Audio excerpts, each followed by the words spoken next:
What's going on, everybody? It's Carl in the house. I hope you're all doing well. Got a pretty exciting podcast episode for you. I'm working with this background music right now so that the podcasts are a little bit more energetic. So, how to quit drinking and smoking at the same exact time. Not an easy thing to do by any stretch. For me right now, I'm experiencing, just been drinking a lot.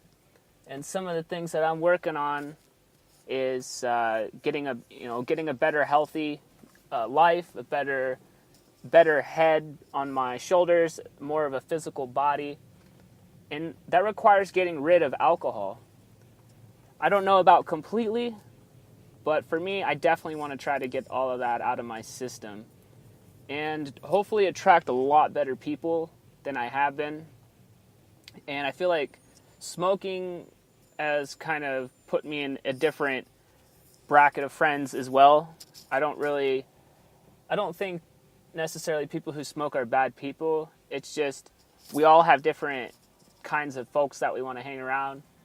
And so that's what's important to me is I value people who don't smoke and who don't drink. I think that's admirable because I grew up in a household with a lot of drinking and a lot of smoking, and I don't really want that in my life anymore.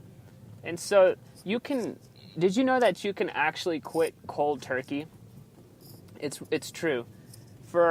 When I was going to college, I smoked a lot of cigarettes, and it was really hard for me to quit them.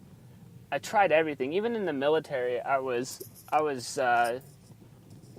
smoking cigarettes all the time. Even though I was in really good shape, I felt like the stresses of life were causing me to smoke cigarettes. And then, so how did I quit smoking cigarettes? Well, what I did was I looked at my life and I said, I don't like things that control me. And so there was a period of time when I was going to college, I was living in the dorms, and I had to, I bought cigarettes, and as soon as I bought them, as an example, I threw them away. I was like, I don't want this anymore. So I threw them away in a dumpster.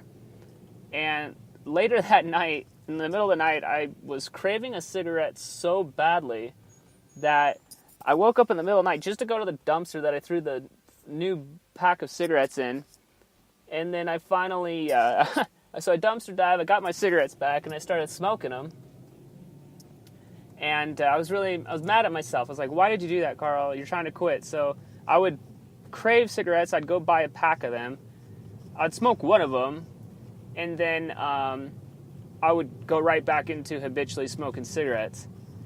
And I could not believe it, but one day I actually quit. And it was through that method of just getting them out of my life, not being around the cigarettes in general, caused me to finally quit. So how did I do it? And how can you do it ultimately? It's not that it is difficult, but I think you have to get it out of your environment. You cannot have any kind of cigarettes like even near you. I really believe that if you have cigarettes near you, you're going to smoke. Just like if people you're around are doing things like drinking, you're going to drink too, because it's the power of the influence. And so you just want to be smart, surround yourself with good people, and just be when you buy the cigarette. Well, don't buy any cigarettes in general. Make sure that you're not buying them in general. How did I quit? I kept throwing them out of my life, and I think you can do that too. So the same thing goes for alcohol. Don't keep any of it in the house, right? Like for right now, I think I have like a 6-pack of beer in my fridge right now. And the only way that I'm going to get it out of my life is if I just throw them in the dumpster. Same thing, right? Like you don't need that stuff. It's a luxury to be drinking. As well as smoking. And so what your body really actually needs is water. It needs water and the right kinds of foods. It doesn't need anything extravagant, like all that's luxury to reduce the stresses in our lives. And I think some of them are depressants, so they actually make your life more depressing. But it is difficult. I've been struggling with smoking for the longest time. I mean, I still do. I smoke the hookah, and for me, it's just something that I don't want to do. Smoking in general hurts the lungs, and if for me, I make music and I sing with my voice, and having smoking all the time is going to hurt you. It's going to make you cough, and for the longest time, I had this huge cough, and I could not get rid of it, and I was getting all scared. It's because I was smoking. You know, you really don't want to be doing that stuff. Easier said than done, right? But so my suggestion, if you want to quit both of them at the same time, you just got to get them both out of your life. Don't hang around people who are doing that stuff. It's unfortunate, but that's just how it is. So that's my advice for you. Thank you for listening to this podcast episode. I got a lot of great content coming out for you, and I'm excited to really start, pumping out some good stuff. So thanks for listening, and I can't wait to see you on the next episode. Later.